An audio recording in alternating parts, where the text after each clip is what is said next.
நடு ராத்திரியில எழுதி உட்கார்ந்து நீங்க ஜெபம் பண்ணி பாருங்க, உங்க குடும்பத்துல அற்புதம் நிச்சயமாக. நடு ராத்திரியில இந்த பவுலும் சீலாவும் ஜெபம் பண்ண பொழுது சிறைச்சாலையில கதவு திறந்தது மாத்திரம் இல்ல, அந்த சிறைச்சாலையில ஒரு அதிகாரி இருக்கான்.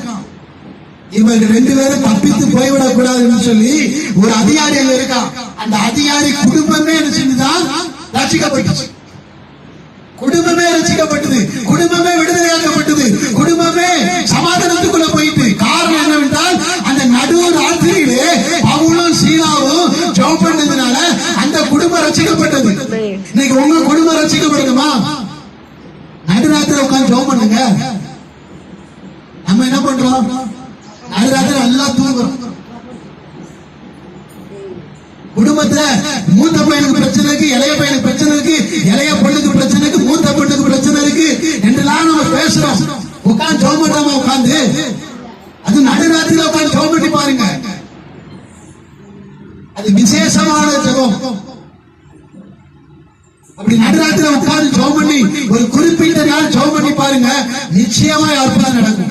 அது எந்த மாற்றமும் கிடையாது. ஆனா ஒரு நாள் ஜெபம் பண்ணி தான் முடிக்க கூடாது. ஒரு நாள் ஜெபத்தோட விட்டுறக்கூடாது. இத்தனை நாள் நான் ஜெபம் பண்ணுவேன், ஒரு 7 வாரமா ஜெபம் பண்ணி பாருங்க. 7 வாரம் நிச்சயமா அற்புதம் நடக்கும். நடு ராத்திரியில உட்கார்ந்து ஜெபம் பண்ணி பாருங்க, உங்க குடும்பம் ரட்சிக்கப்படலாம். அப்புறம் கேளுங்க, உங்க குடும்பத்துல நிச்சயமாய் யாராருக்கு விடுதலை இல்லையோ அவர்களுக்கு விடுதலை உண்டாகும். நடு ராத்திரியில உட்கார்ந்து ஒரு நாள் கூட தவறாம உட்கார்ந்து ஜெபம் பண்ணி பாருங்க, நிச்சயமா அற்புதம் நடக்குதா இல்லையான்னு அப்புறம் பாருங்க. நாம என்ன செய்யறோம்? நாங்க ஜெபம் பண்றது கிடையாது, கிடைச்ச நேரத்தையும் ஜெபம் பண்றது கிடையாது, நடுராத்திரியும் உட்கார்ந்து ஜெபம் பண்றது கிடையாது. யாராவது எனக்காக ஜெபம் பண்ண மாட்டாங்களா அப்படின்னு சொல்லிதான் நம்ம பாக்குறோமே தவிர நாம் ஜெபிக்கிறது கிடையாது. அல்லேலூயா. பசிச்சா எனக்கு பசிச்சா நான் தான் சாப்பிடணும். சாம் சாப்பிட்டா எனக்கு பசி ஆறாது.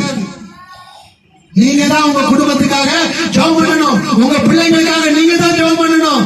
இன்னொரு பாஸ்டர் ஜெபம் பண்ணி பிரயோஜனம் கிடையாது. பாஸ்டர் ஜெபம் பண்ண மாட்டான்னு சொல்லல, அவங்க ஜெபம் பண்ணுவாங்க, ஜெபம் பண்ணத்தான் செய்வாங்க. ஆனாலும் உங்கள் மேல் விழுந்த கடமை, நீங்க உங்களுக்காக உட்கார்ந்து உங்க பிள்ளைங்களுக்காக உங்க குடும்பத்துக்காக உட்கார்ந்து நீங்க உட்கார்ந்து நினைச்சீங்கன்னா ஜெபம் பண்ணித்தான் ஆகணும். தாகம் நமக்கு எடுத்தா நாம தான் தண்ணி குடிக்கணும், அவங்க கொடுத்தா சரியாயிரும் அப்படி